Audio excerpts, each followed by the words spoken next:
Merhaba arkadaşlar, kanalıma hoş geldiniz. Şimdi size bu güzel çantanın tarifini vereceğim. Hep beraber öreceğiz inşallah. Eğer bu çanta tariflerimi beğeniyorsanız, devam etmesini istiyorsanız bu tarz tariflerimin, lütfen kanalıma abone olup beğeni, yorum yapmayı unutmayın arkadaşlar. Ben de bu güzel çantaları size anlatmaya devam edebileyim. Çantanın içinde düğmenin yapılışı da, askının yapılışı da, tabanının örülüşü de var.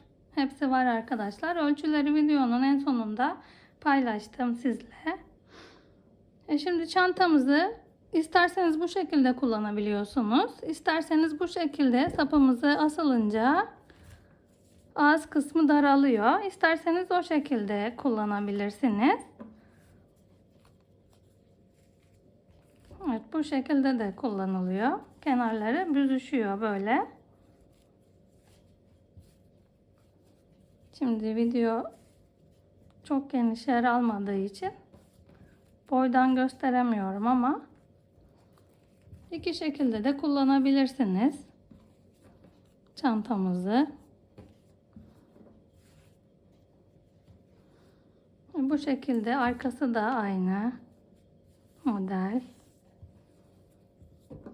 Evet, önü de bu şekilde. Yani isterseniz böyle büzüp kullanın. İsterseniz açıp kullanın. Nasıl kullanmak isterseniz öyle. Şimdi çantamızın yapımına geçebiliriz.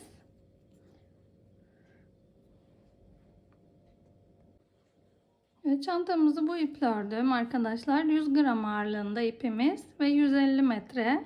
Bu ipten 3 tane almıştım. 2,5 tane gitti. Yani 250 gram ip yeterli oluyor çantamız için. Ve çantamızı 3,25 milim tığla ördüm. 3,25 milim tığla ördüm. 250 gram ip kullandım. İpimizin kalınlığı 2 milim. Evet, ipimiz 2 milim. Bu ipten 3 tane almanız yeterli. 250 gram ip gidiyor çantamıza. Evet, çantamızı örmeye tabanıyla başlayalım. Bu şekilde bir halka oluşturalım. Ve buraya bir zincir yapıp sabitleyelim. Şimdi buraya 45 tane zincir çekeceğiz. Bu şekilde. Bu şekilde içinden geçirerek tığımızı 45 tane zincir çekiyoruz. Evet, 45 zincirimizi çekip gelelim. Evet, 45 tane zincirimizi çektik. Şimdi bir tane de fazlalık zincir çekelim dönüş için. Evet, şimdi burada çekmiş olduğumuz zincirlerin üstlerine sık iğne yapacağız. Bu şekilde hepsine birer tane sık iğne yapacağız. Bütün zincirlerimizin üstüne. Evet, hepsine birer tane bu şekilde sık iğnelerimizi yapalım. Sıranın başına kadar sık iğnelerimizi yapıp gelelim.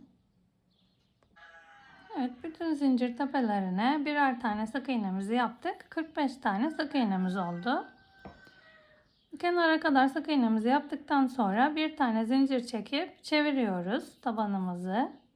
Ve bu birinci boşluktan sık iğne tepesinden başlayarak hepsine birer tane sık iğne yapacağız. Diğer kenara kadar bu şekilde 45 tane sık iğnemiz olacak yine. Her sırada 45 tane olacak sık iğnemiz. Artma ya da eksilme olmaması için isterseniz sayın her sırada kaç tane sık iğne yaptığınızı. Ve bu şekilde sık iğneler yapalım.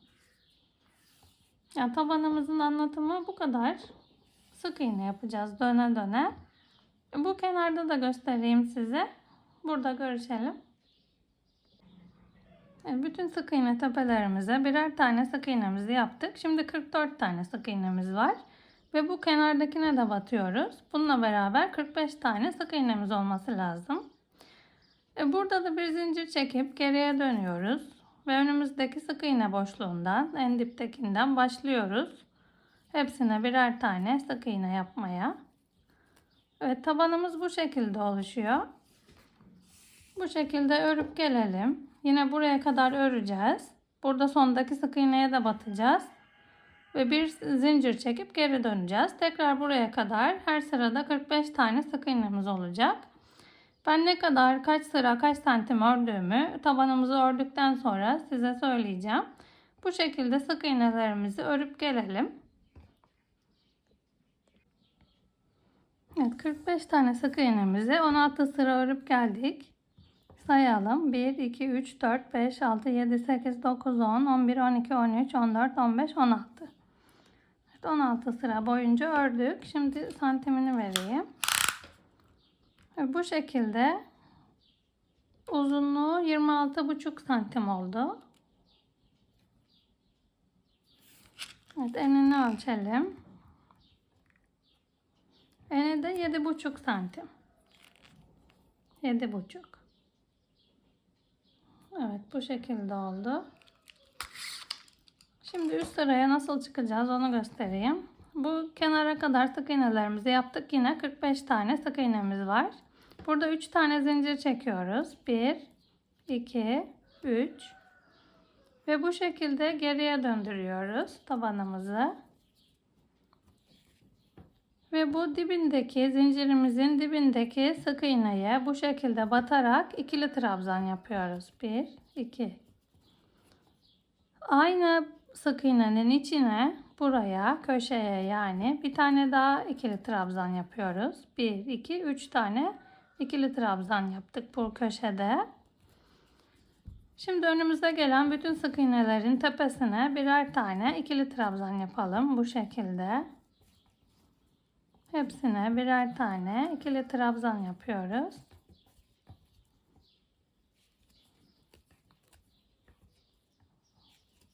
Yani çift batmıyoruz. Hepsine tek tek ikili trabzan yapıyoruz. Evet, şimdi bu kenara gelene kadar bu şekilde ikili trabzanlarımızı yapalım. Yine bu kenara geldiğimizde 3 tane ikili trabzan yapacağız. Burada onu anlatayım. Buraya kadar örüp gelelim. Evet, bu kenara kadar ikili trabzanlarımızı yaptık. Şimdi bu köşede yine 3 tane ikili trabzan yapacağız sonuncu sık iğnemize. 1, 2, 3. Evet, 3 tane ikili trabzanımızı yaptık köşede. Şimdi bu sırada kenara dek gelen, bu çizgilerin ucuna dek gelen her bir boşluğa birer tane ikili trabzan yapacağız. Evet, önümüzdeki boşluğa yapıyoruz ikili trabzan. Ve yine önümüze dek gelen boşluğa bir tane ikili trabzan. Ve yine önümüze dek gelen çizginin olduğu yere bir ikili trabzan. Evet, hepsine birer tane ikili trabzan yapacağız. Köşeye kadar yine. Evet, bu köşeye kadar bu şekilde ikili trabzanlarımızı yapıp gelelim. Evet, yine bu köşemize kadar örüp geldik. Şimdi bu köşede yine 3 tane ikili trabzan yapacağız. Bu boşluğa, önümüze gelen boşluğa bu şekilde 1, 2, 3 tane ikili trabzanımızı yaptık. Ve şimdi bu kenara geçiyoruz. Bu ipimizi de içinden yürütelim burada. Bu şekilde zincirlerimizin diğer yönlerine batarak ikili trabzan yapacağız. Burada da sıra sonuna kadar. Bu ipimizi de içinden yürütelim. Bu şekilde zincirlere batıyoruz. Ve ikili trabzan yapıyoruz.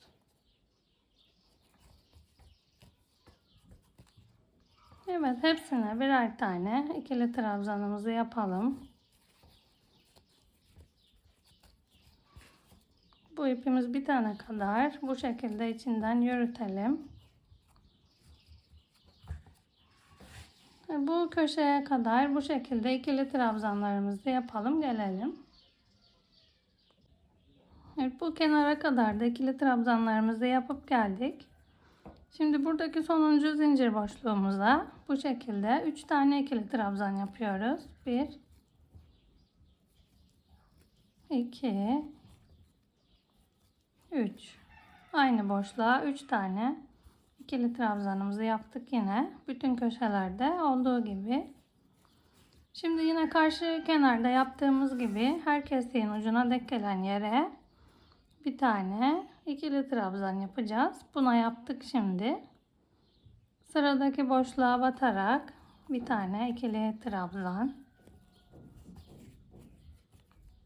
Ve her sıranın sonuna denk gelen boşluğa ikili trabzanlarımızı yapalım. Her sıranın kenarına, ucuna denk gelen yere birer tane ikili trabzanımızı buna yaptık şimdi. Bunun kenarına yapıyoruz. Bu şekilde hepsine birer tane yapalım. Ve burada başlamıştık. 3 tane zincir çekip de bu şekilde döndük. Şimdi buraya kadar ikili trabzanlarımızı yapalım. Burada görüşelim. Bir sıra boyunca ikili trabzanlarımızı yaptık buraya kadar. 128 tane ikili trabzanımız var. Bu zinciri saymadım. Şimdi burada ilk başta yapmış olduğumuz 1 2 3'lü zincir vardı. Bu zincirin en üstüne batalım ve bir kaydırmamızı yapalım. Şimdi 3 tane zincirimizi çekelim. 1 2 3 ve bu üçüncü zincire yer belirleyicisini takalım.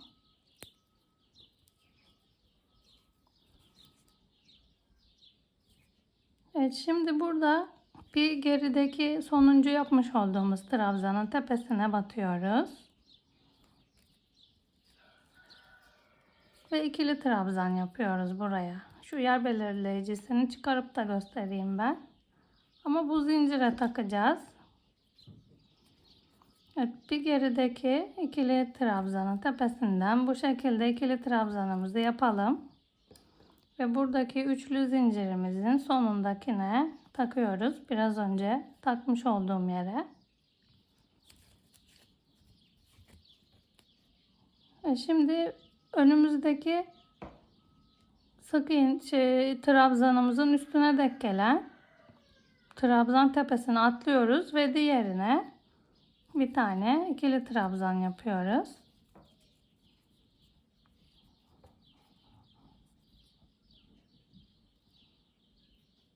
Şimdi bir geride atlamış olduğumuz trabzanın tepesinden batarak yine bir ikili trabzan yapalım.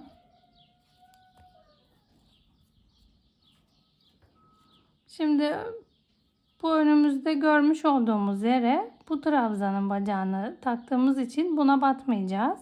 Saymıyoruz onu. Ve önümüzdeki trabzanı atlıyoruz. Diğerine bu şekilde batıyoruz. Ve şimdi atlamış olduğumuz trabzan boşluğundan yine bir ikili trabzan yapalım. Şimdi bu trabzanın da deliğiydi. Buna batmayacağız yine. Ve önümüzdeki bir trabzanı atlıyoruz. Diğerinin tepesinden batıyoruz. Ve şimdi biraz önce atlamış olduğumuz boşluktan batacağız. Evet, modelimiz bu şekilde. Birine atlıyoruz, diğerine batıyoruz. Ve şimdi atlamış olduğumuza yapıyoruz ikili trabzanımızı. Evet, bunu atlıyoruz, diğerine yapıyoruz. Ve şimdi atlamış olduğumuza yapıyoruz. Evet, modelimiz bu şekilde. Bunu atladık, diğerine battık ve şimdi atlamış olduğumuza battık. Evet, bu kadar modelimizin anlatımı. Şimdi bu modelimizi aynı şekilde örüp geliyoruz. Köşelerde de hiçbir farklılık yok. Aynı bu gibi dümdüz öreceğiz ve buraya kadar örelim, gelelim. Evet, bir sıra boyunca modelimizi uygulayıp geldik. Evet, en sonuncu modelimizi de yaptık buraya. Ve şimdi yer belirleyicimizi çıkaralım. Ve yer belirleyicimizi çıkardığımız bu zincirin en tepesindekine 3 tane yapmış olduğumuz zincirin en tepesindekine bir kaydırma yapıyoruz. Ve bir zincir çekip aynı zincir boşluğuna bir tane sık iğne yapalım. Şimdi bu yapmış olduğumuz sık iğnemize yer belirleyicimizi takalım. Ve önümüze gelen bütün trabzanların tepelerine bu trabzandan başlayarak bütün trabzanların tepelerine birer tane sık iğne yapacağız burada. Hepsine bu şekilde birer tane sık iğne yapacağız. Bütün trabzanların tepesine. Bu şekilde.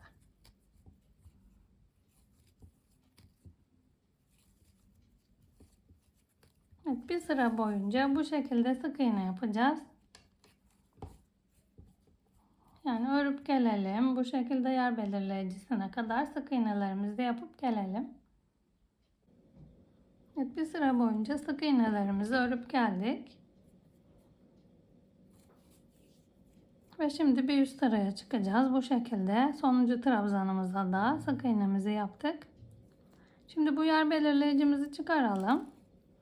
Ve buraya bu şekilde bir kaydırma yapıyoruz.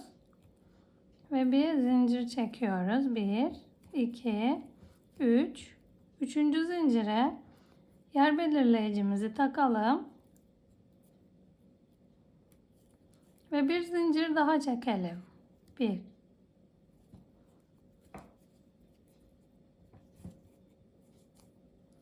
Evet, şimdi bir tane boşluk atlıyoruz. Diğerine önümüzdeki yani bu trabzanın üstüne bu zincirimizi yapmış olduk.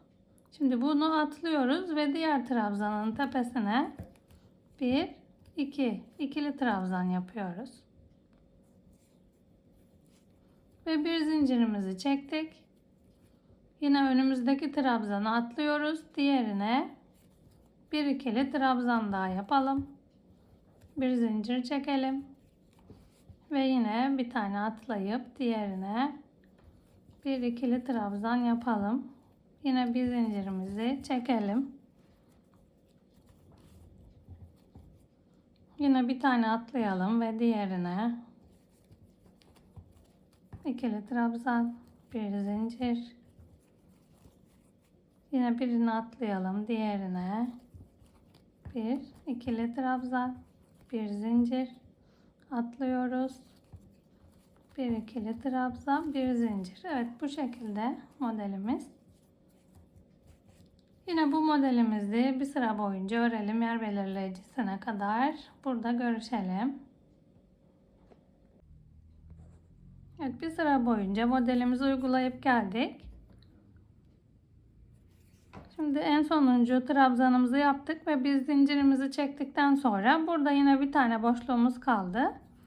Şimdi bu boşluğu atlayıp bu yer belirleyicisini taktığımız yere 1, 2, 3.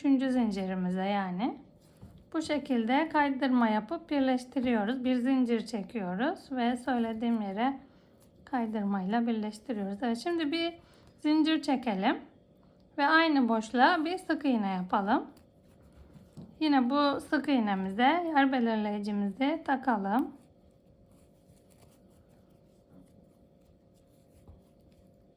Bir sık iğne tepeye yaptıktan sonra bir sık iğne bu boşluğa yapacağız. Bir zincir çektiğimiz boşluğa. Yine bu trabzanın tepesine bir sık iğne. Ve buradaki boşluğa bir sık iğne. Trabzanın tepesine bir sık iğne. Boşluğa bir sık iğne. Evet. Önümüze gelen bütün yerlere sık iğne, yani bir trabzanın tepesine bir boşluğa. Bu şekilde sık iğne yapacağız. Bu sırada da bir boşluğa, bir trabzana. Evet, bu şekilde bir sıra boyunca sık iğne öreceğiz. Evet, bu şekilde bir sıra boyunca sık iğnemizi örüp buraya kadar gelelim. Evet, bir sıra boyunca sık iğne örüp geldik. Yer belirleyicimizi çıkaralım şimdi burada. Burada sonuncu boşluğumuza da sık iğnemizi yaptıktan sonra bu birinci sık iğnemize şu şekilde kaydırmamızı yapalım ve 3 tane zincir çekelim. 1 2 3. Yine burada 3. zincirimize yer belirleyicimizi takalım.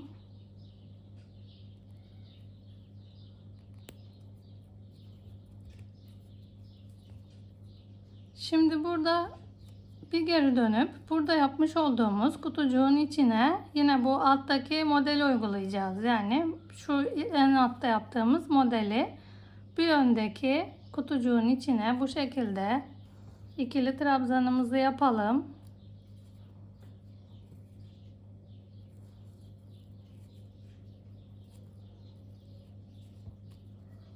Evet, üstüne doluyoruz. Şimdi bu ilk model olduğu için bu zinciri bu kutunun içindeymiş gibi düşünüyoruz. Onun için buradaki kutucuğa batmıyoruz. Diğer kutucuğun içine yine böyle bu şekilde batarak ilmeğimizi çıkarıp bir ikili trabzan yapıyoruz burada. Ve yine üstüne dolayarak bu geride atlamış olduğumuz kutucuğun içine yine ikili trabzanımızı yapalım.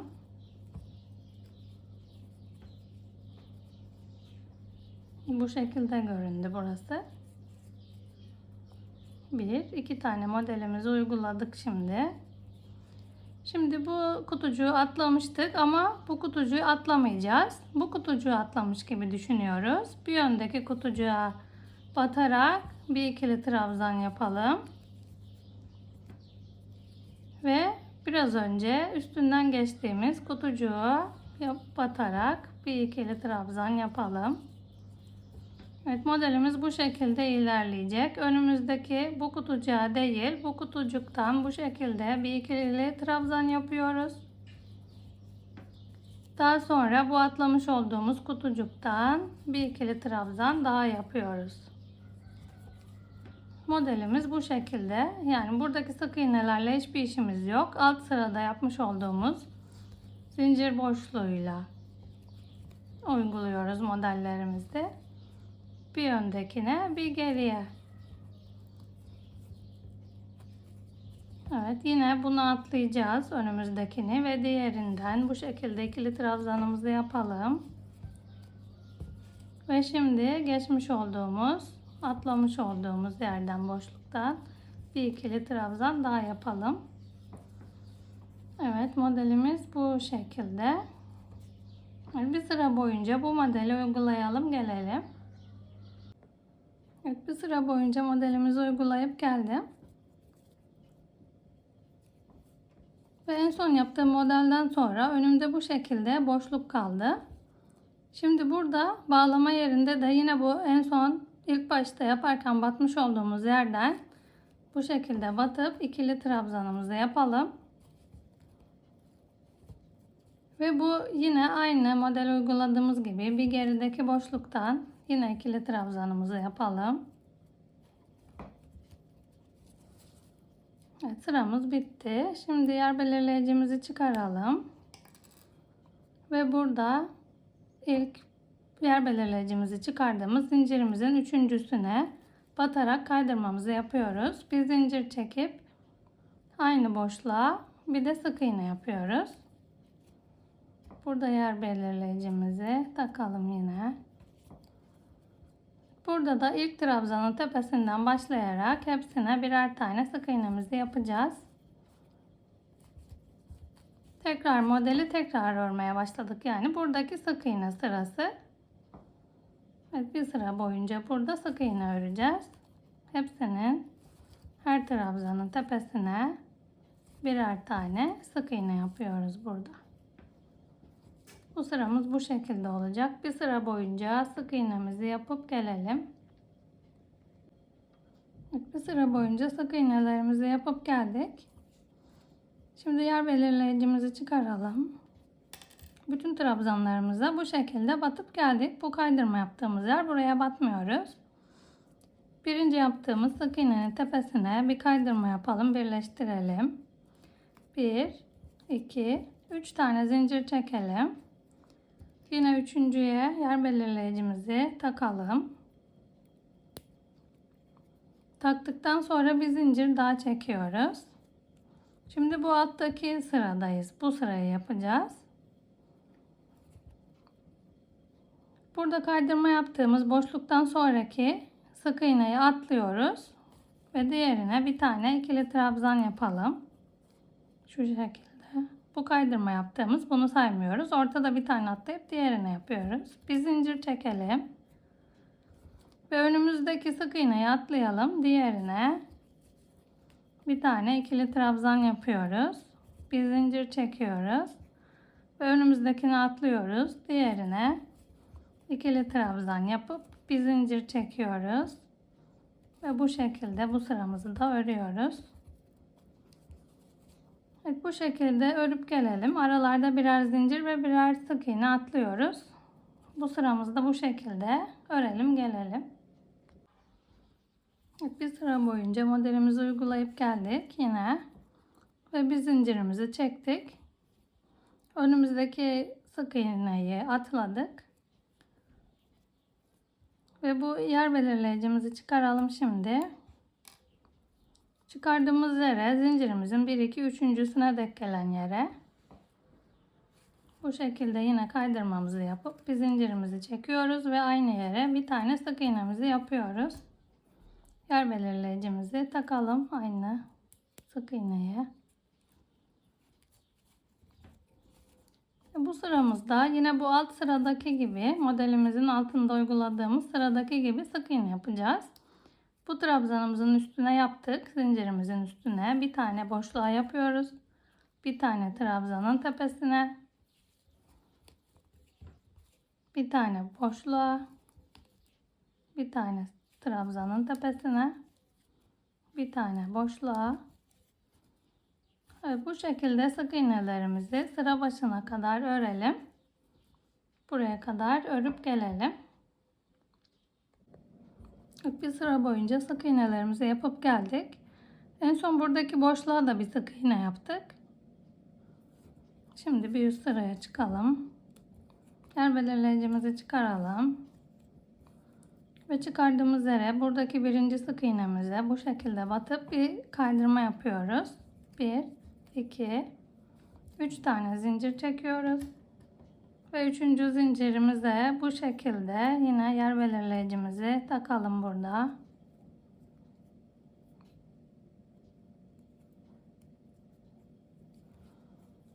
Şimdi yine bu alttaki modeli uygulayacağız. Sık iğnelerimizin üstünden bu modelimizi yapacağız. Ve bir gerideki boşluktan batarak bir ikili trabzanımızı buraya yapalım. Evet, dolayalım. İlk sırada bu zincirin başlangıcı bu boşluğumuz göründüğü için buna batmayacağız. Buna batıyoruz. Bir ikili trabzan yapıyoruz buraya. Ve şimdi bir gerideki boşluğa bir ikili trabzan yapıyoruz. Bu alttaki sıranın aynısı bu sıranın. Evet, şimdi bu önümüzdeki boşluğu atlayıp diğerinden bir ikili trabzan yapıyoruz. Şimdi bir geridekine yine atlamış olduğumuzdan bir ikili trabzan yapıyoruz. Evet, bir atlıyoruz diğerinden. Şimdi de bir gerisinde. Evet, altta da yapmıştık aynı modeli. Aynısını tekrarlayacağız. Bir boşluk atlayıp diğerine ikili trabzan. Tekrar geriye dönüp atladığımız boşluktan bir ikili trabzan. Bu şekilde görünüyor modelimiz. Çok güzel, değişik, farklı bir model. Evet, bu şekilde modelimiz.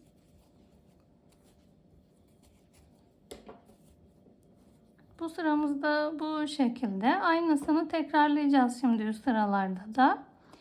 Bu sıramızdan sonra bir sıra sık iğne gidiyoruz bunun tepesine. Bir sıra sık iğne gidiyoruz. Daha sonra bu kutucukları yapıyoruz. Boşlukları yapıyoruz sık iğnenin üstüne. Ve daha sonra bu kutucukların üstüne bir sıra sık iğne yapıyoruz. Yine buradaki gibi aynı sırayı burada tepede yapıyoruz. Ve daha sonra Bu sık iğnenin üstüne de bu modelimizi uygulayacağız. Modelimiz bu şekilde görünüyor. Anlatımı da bu kadar. Bu şekilde döne döne istediğimiz boya gelene kadar öreceğiz aynı modeli. Bir çarpı modelimiz, bir sık iğne sıramız, bir kutucuk sıramız, bir sık iğne sıramız. Sık iğnenin üstüne alttaki kutucuklara batarak bu şekilde çarpılarımızı oluşturuyoruz. Bu kadar modelimizin yapımı, anlatımı.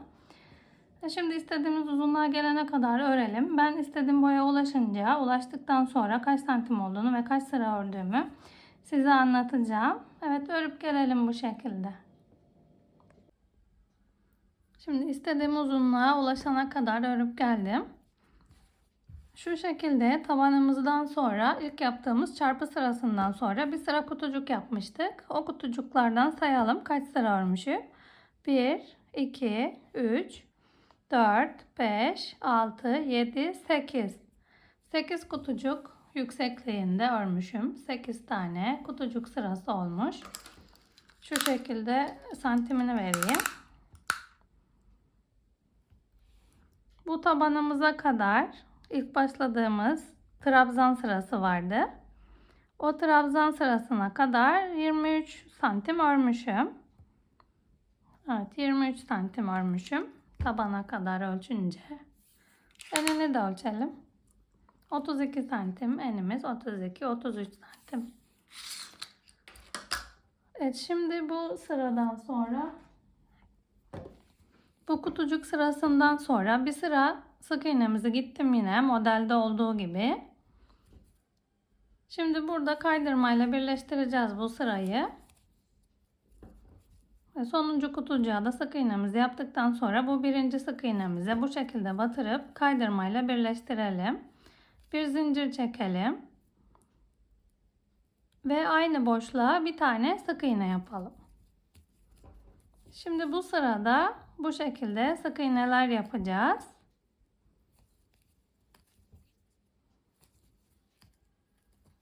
Şimdi ben düğme dikeceğim ön tarafına. Onun için burada bir ilik yeri ayarlayacağım şimdi. Bu şekilde bakınca hatta kutucuklarımızı sayalım. 1, 2, 3, 4, 5, 6, 7, 8, 9, 10, 11, 12, 13, 14, 15. Buradan da sayalım. 1, 2, 3, 4, 5, 6, 7, 8, 9, 10, 11, 12, 13, 14, 15. Evet, burada ortasını belirliyoruz çantamızın. Buraya dek geliyor. Evet, buraya bir ilik yapacağım ben şimdi. Bu kutucuğun içine bir tane ilik yapacağım. Evet, ilik yapacağım zincirden. Oraya kadar sık iğnelerimizi yapalım. Evet, yine göstereyim. Bu şekilde hepsine birer tane sık iğnelerimizi yapıyoruz. Buradaki yer belirleyiciye kadar yapıp gelelim. Evet, yer belirleyiciye kadar sık iğnemizi yapıp geldik. Bu şekilde. Şimdi bu yer belirleyicimizi çıkaralım. Ve çıkardığımız yere de bir tane sık iğne yapıyoruz. Ve şimdi buraya 20 tane zincir çekeceğim. 1, 2, 3, 4, 5, 6, 7, 8, 9, 10, 11, 12, 13, 14, 15, 16, 17, 18, 19, 20. 20 tane zincir bizim buradaki düğmemize takmamız için yeterli olur. Evet, 20 tane zincirimizi çektik. Şimdi aynı alttaki sık iğne boşluğuna tutturacağız bunu da aynı sık iğnenin içine. Bu zincirimize başlarken battığımız sık iğnenin içine aynı yere yine bir sık iğne yapıyoruz. Yine hepsine birer tane sık iğnemizi yapalım. Evet, bu şekilde. Bütün sık iğnelerin tepesine birer tane sık iğnemizi yapalım. Bu başladığımız yere kadar gelelim.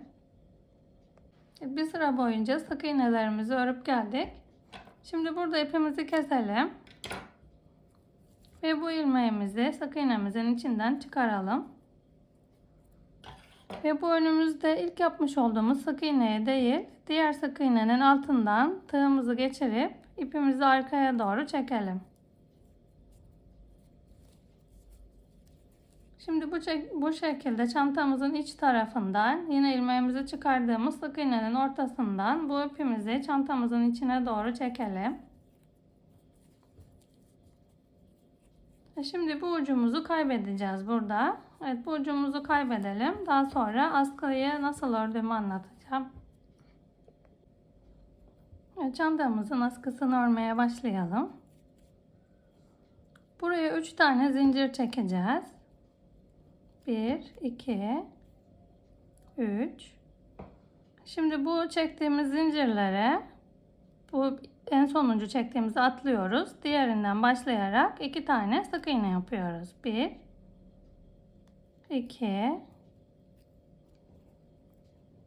Şimdi modelimizi çeviriyoruz. Ve bu birinci sık iğneden bu şekilde batarak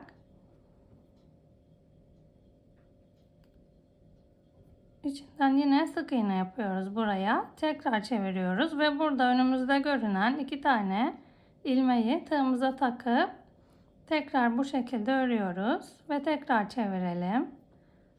Yine önümüzde 2 tane ilmek var.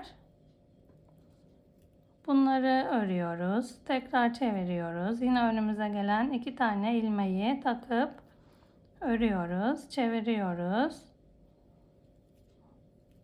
Evet, bu şekilde askı modelimiz. İstediğimiz uzunluğa gelene kadar bu şekilde öreceğiz. 2 ilmeği takıyoruz. Bir sık iğne yapıyoruz. Çeviriyoruz. 2 ilmeği takıyoruz. İçinden ilmek çıkarıp sık iğne yapıyoruz. Evet, çeviriyoruz. Yine aynı şey. Evet, askı modelimiz bu şekilde.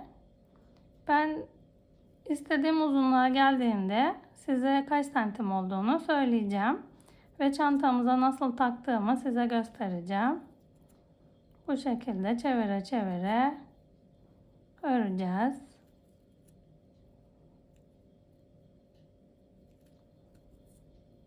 Ben örüp geleyim. Bu şekilde görünüyor askımız. Tersi de önü de aynı. Evet, bu şekilde örüp gelelim. Kaç santim ördüğümü gelince söyleyeceğim. Evet, askımızı örüp geldim. Askımızın uzunluğu 150 santim. Evet, 150 santim ördüm. Ve bir kenarını bu şekilde geçirdim. Şimdi bu arada 15 santim boşluk bıraktım. Şöyle önde de arkada da 15 santim boşluğumuz var. Aynı eşit olacak burası. Şimdi bu tarafı da aynı buraya geçirdiğim gibi geçireceğim. Bu işaretlediğim yerden 15 santim ortaladıktan sonra bu ipimizi içeri doğru çekelim. Düzeltelim yönünü.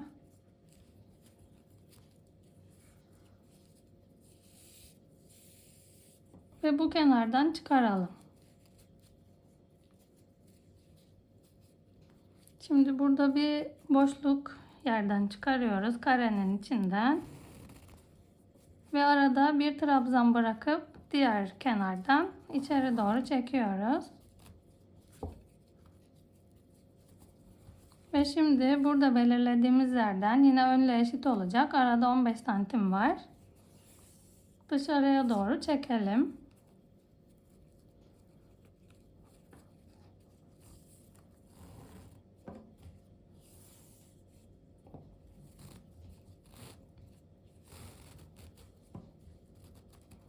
Bu askımızın ön tarafı, bu da arka tarafı. Eşitleyeceğiz bunu daha sonra. Şimdi askımızın ön olmasına dikkat edelim, yönüne.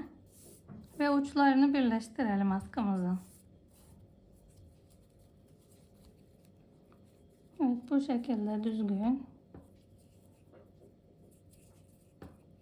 Şimdi bu ucumuzu bu ucun içinde kaybedelim. Bu ucumuzu da bu ucun içinde. Şuradan çıkaralım. Diğer askımızın ucunu.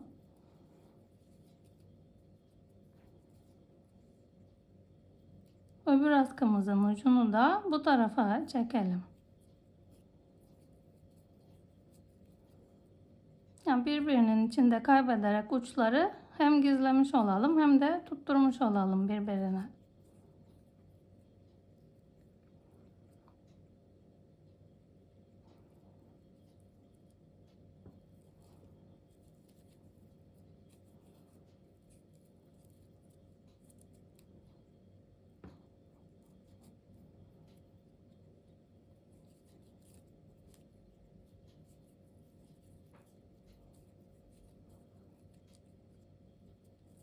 Ve şimdi bu şekilde çekerek ipimizi önden arkaya, arkadan öne hem saklayalım ucumuzu hem de sabitlemiş olalım iki ucu birbirine.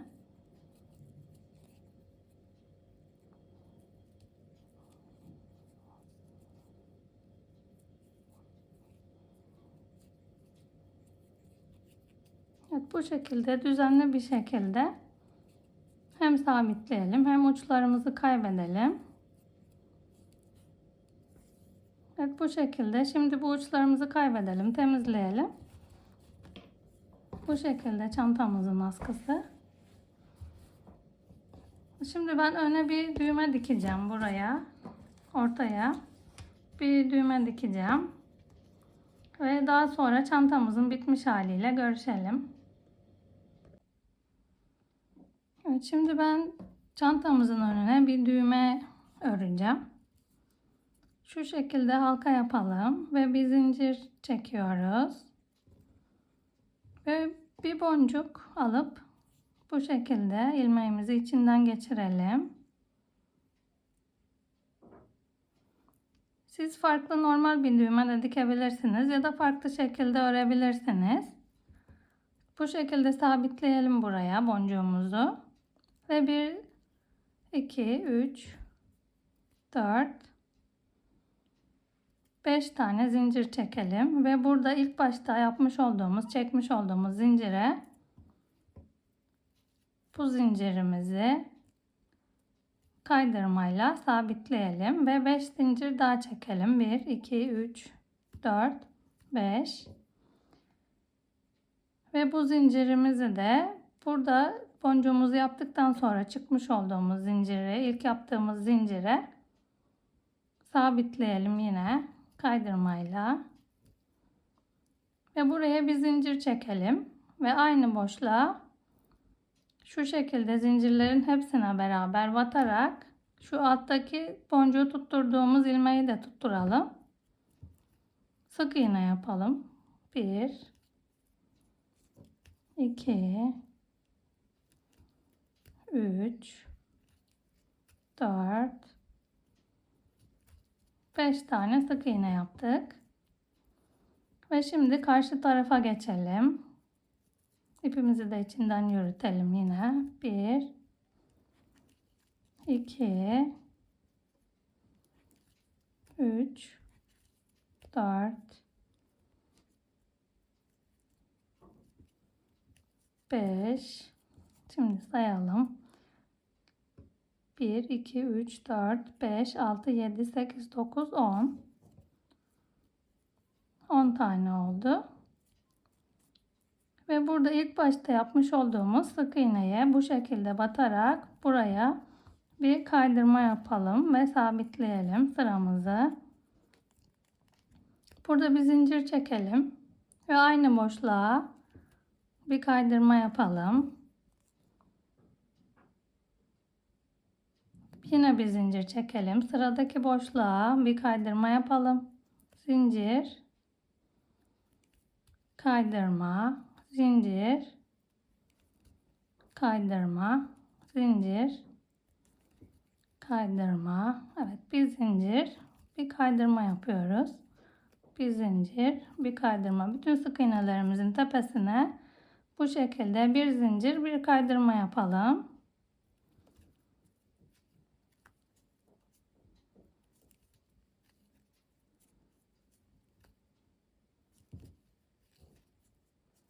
Evet, en başa kadar geldik. Burada bir zincir çekelim. Ve ilk başladığımız yere bir kaydırma yapıp bir zincir çekip ipimizi burada keseceğiz.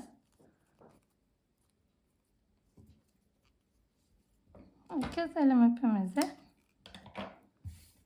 Şimdi bu ucumuzu burada kaybedelim. İçine doğru çekip burada aralarından yürüterek bu ucumuzu kaybedelim. Diğer uçlarımızı da temizleyelim burada. Evet, düğmemiz bu şekildeydi. Şimdi boncuğumuzla beraber düğmemizi bu ipimizi içe doğru çekip kaybedeceğiz. Bu şekilde boncuğumuzdan tutturarak ya da bu modelimizin yanlarındaki yerlerden tutturarak buraya dikeceğiz. Buna takacağız yani ilmeğimizi. Evet, uçlarımızı temizleyelim ve çantamıza dikelim düğmemizi ve bitmiş haliyle çantamızın görüşelim. Ben düğmemi nasıl diktiğimi de göstermek istedim. Bu şekilde iğnemizi taktım ve buradan geçirdim altından boncuğumuzu. Şimdi burada da ilmeğimizin denk geldiği yerden, iliğimizin denk geldiği yerden şu trabzan sırasından ya bu sık iğne sırasından evet bu şekilde içe doğru çekelim.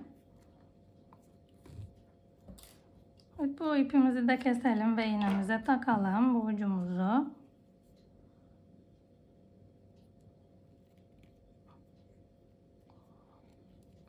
Ve bunu da yine burada geçirmiş olduğumuz sık iğnenin yanından bir tanesini taksak yeter, sık iğnenin. İçe doğru çekip ucumuzu, iğnemizi çıkaralım. Şimdi bunu burada düğümleyelim içinde. Ve uçlarını kaybedeceğiz şimdi. Evet, bu uçlarımızı kaybedelim. Çantanın içinden yürüterek iyice temizleyelim görüntüyü. Evet, bu şekilde 2 düğüm attım, bağladım. Bu şekilde geçireceğiz. Evet, düğmemizin yapılışı da böyleydi. Evet, ben iplerimi temizleyeyim. Daha sonra görüşelim. Evet, düğmemizi de tutturdum. İplerimi temizledim. Şimdi çantanın ölçülerini vereyim size. Çantamızın eni ördükten bittikten sonra askımızı taktıktan sonra şu şekilde 32-33 santim. Ve çantamızın yüksekliği bu tabana kadar. Şu tabanın yerine kadar. Şu modelimiz şurada başlıyordu.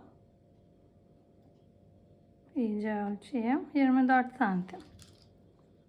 24 santim yüksekliği. Evet, bu şekilde. Askımızın bu şekildeki uzunluğunu da vereyim.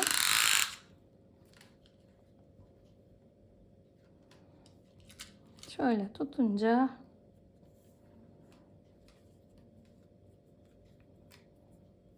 ...60 santim. Evet, bu şekildeki uzunluğu 60 santim. Evet, böyle oldu çantamız. Tabanımızın ölçüsünü de vereyim ben size. Daha önce örerken vermiştim ama.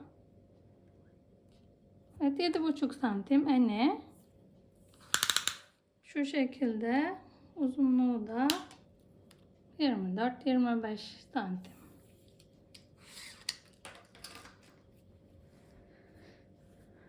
Evet, bu şekilde düğmemiz, iliğimiz.